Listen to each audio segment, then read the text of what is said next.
Hey folks, this is Riker with a gaming news wrap-up video where we discuss the happenings of the week. This week's topics include a gaming veteran being revealed as the lead of Blizzard's unannounced survival game, another Blizzard union forming, Microsoft fighting back in order to buy Activision Blizzard, and more. As always, discussion timestamps can be found in the description below, but right before you skip ahead, just a quick reminder to ring that sub notification bell to be alerted to new Saturday episodes and stay up to date with gaming news highlights. But before I move on, a quick word from this video's sponsor, Playwing and Daredrop. Playwing just released their last Bastion update for their free-to-play multiplayer dragon battle game, Century Age of Ashes, and has dared me to complete some challenges in the game on Daredrop. Eat something spicy each time you die.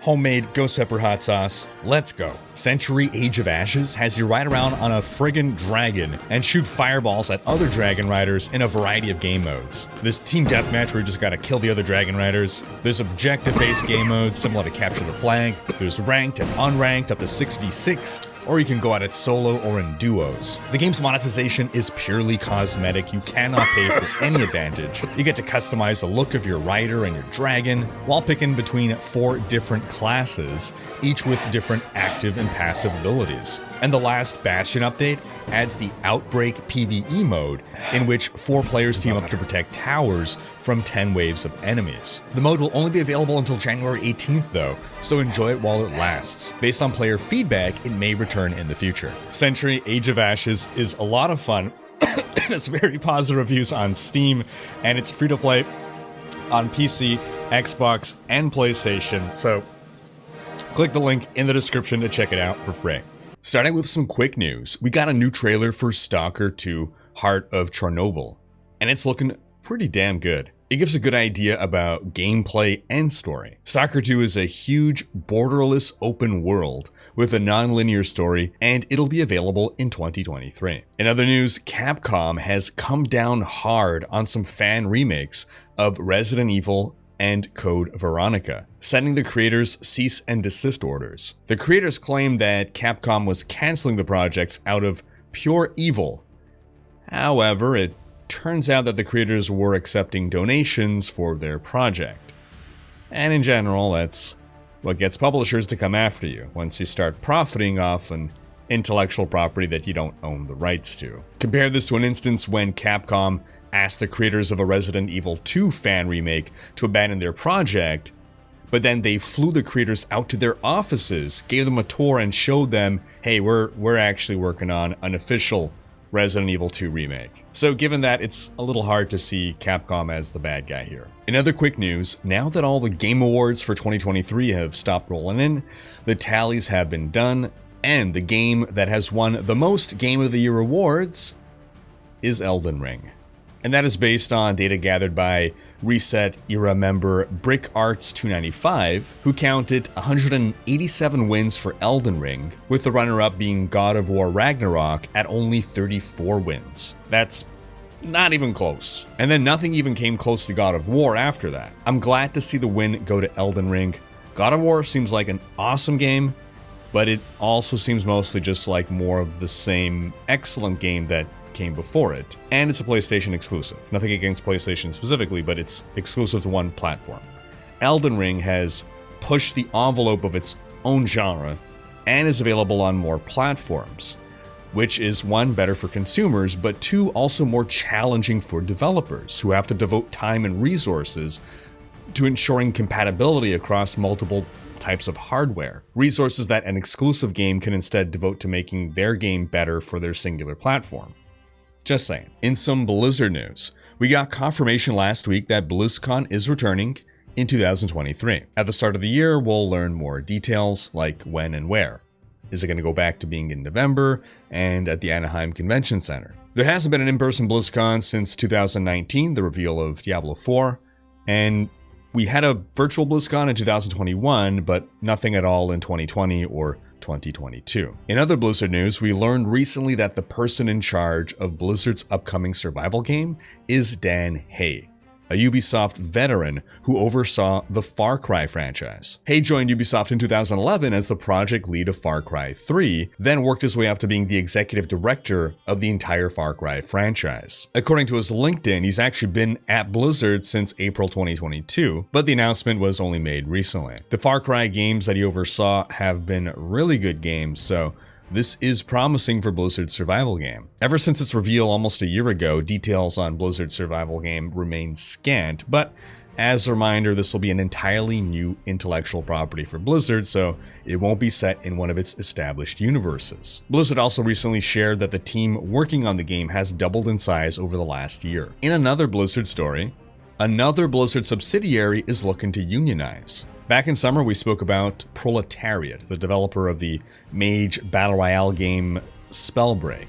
Proletariat this summer was acquired by Blizzard to work on World of Warcraft. Now, a group of 57 members of the Proletariat substudio, out of 100 when they were first acquired, these 57 have now agreed to form the Proletariat Workers Alliance. Some of their stated reasons for unionizing include desiring a flexible paid overtime policy, with remote work as a permanent option. They want open and transparent communication regarding compensation, and they don't want mandatory overtime. This is now the third Activision Blizzard substudio to pursue a union. Back in May, Activision substudio Raven Software had their QA division start a union, and just recently the QA team of Blizzard Albany, formerly Vicarious Visions, also unionized. This time the 57-worker union is not consisting entirely of QA. An Activision spokesperson said that they'll be issuing a formal response on the matter to the National Labor Relations Board in the coming days. Personally, I just love the headline, Proletariat forms union. Meanwhile, in related news, Microsoft is fighting to get its purchase of Activision Blizzard approved. Last we left off, the US Federal Trade Commission, or FTC, had sued to block the acquisition, and now, in a 37-page response, amidst a host of other defenses, Microsoft is claiming that the FTC is violating the company's Fifth Amendment rights. Because the FTC is starting by taking Microsoft to its own internal court, overseen by an FTC administrative judge, rather than going straight to federal court and a federal court judge, Microsoft says its rights are being violated. Quote, "The structure of these administrative proceedings, in which the Commission both initiates and finally adjudicates the complaint against Microsoft, violates Microsoft's Fifth Amendment due process right to adjudication before a neutral arbiter." Microsoft also attacked the FTC itself, calling its proceedings invalid because they violate Article 2 of the US Constitution and the separation of powers, so they're just going full aggro on the FTC, which may be poking the bear. As a reminder, it seemed as though the FTC's intent with suing Microsoft within its internal court was to simply get Microsoft to make some concessions before allowing the deal to go through. But now that Microsoft has come out swinging, who knows what escalation we may see. And then Activision Blizzard also came out swinging at the FTC, accusing the commission of, quote, turning antitrust on its head. Because, quote, the FTC ignores the significant benefits of the transaction in favor of a warped attempt to ignore the facts and rewrite antitrust law and settled precedent to protect Xbox's competitors from hypothetical harm that has no basis in marketplace realities.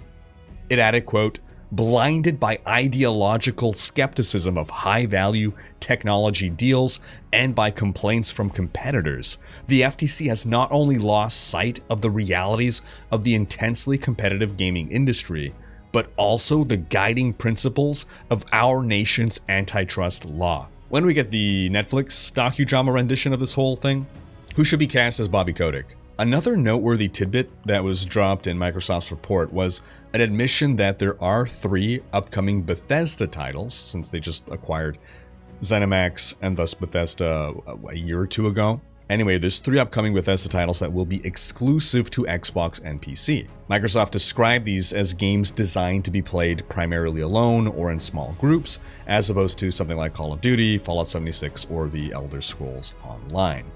They did give the names of these games, but in the report, those names were redacted.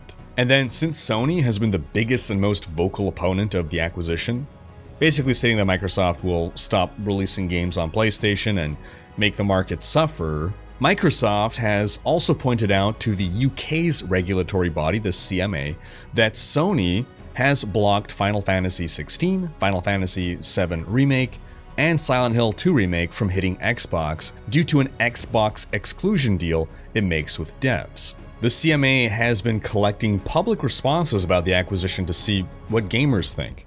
And after over 2,000 emails, they published a summary of their findings. About 3/4 of people who emailed them were in favor of the buyout. The reasons? The acquisition would help Microsoft better compete with Nintendo and Sony, and Microsoft would provide better leadership guidance to Activision Blizzard, which has been suffering from culture problems and seemingly rotting from the top. The respondents in favor of the acquisition also felt confident that Activision Blizzard properties would still remain widely available on multiple platforms. As for the 25% opposed, well, they mostly spoke about how Microsoft is already a dominant force in the PC gaming space, and the company would also be incentivized to make Activision Blizzard produce exclusive games. And just generally that major consolidation is just a bad precedent for the industry. Meanwhile, a group of 10 gamers have come together to sue Microsoft in order to try to stop the deal. No idea how successful they'll be. If we have any legal experts watching, please sound off in the comments. Again, just 10 random people contacted a law firm, and they are, as civilians, suing Microsoft over this potential acquisition. And to cap things off, we're going to bring back a feature we haven't done in a while in celebration of the holidays, our Diablo Community Corner. I wanted to highlight some recent cool creations within the Diablo community. First off, the wife of Reddit user Delvis401 created this wood and leather Wind Force bow as a Christmas gift, which he now uses to frame this map of Tristram from Diablo 1. Then the wife of Lord Conus made this oil painting as a Christmas gift, which is a recreation of this Lilith concept art from Blizzard. And lastly, 3D artist HorseOnly4062 made this 3D recreation of the warrior from Diablo 1, using Tom Cruise as a reference, presumably because killing Diablo is an impossible mission that requires riding the highway to the danger zone. And that's going to wrap up this week's video. Shorter one this week because it's the end of the year. There's not a whole lot of news going on. Companies are on holiday, on vacation right now. And on that note, I want to wish you folks a happy new year and all the best for 2023. We've had a rough couple of years, but here's to hoping 2023 will be when things turn around. So wishing you lots of happiness, success, and most importantly of all, good health, the cornerstone of everything else. Also, be sure to check out last week's video in which we discussed how John Carmack crapped all over Meta as he quit the company. Thanks for watching. Special thanks to my Twitch, Patreon, and YouTube supporters for making these videos possible. If you like what you see on this channel and want to support the creation of more content, you can consider pledging on YouTube or Patreon and unlocking behind-the-scenes content, monthly virtual hangouts, and more. If you enjoyed this video, please share it. Check out these other videos and subscribe to join Riker's Raiders for more gaming content.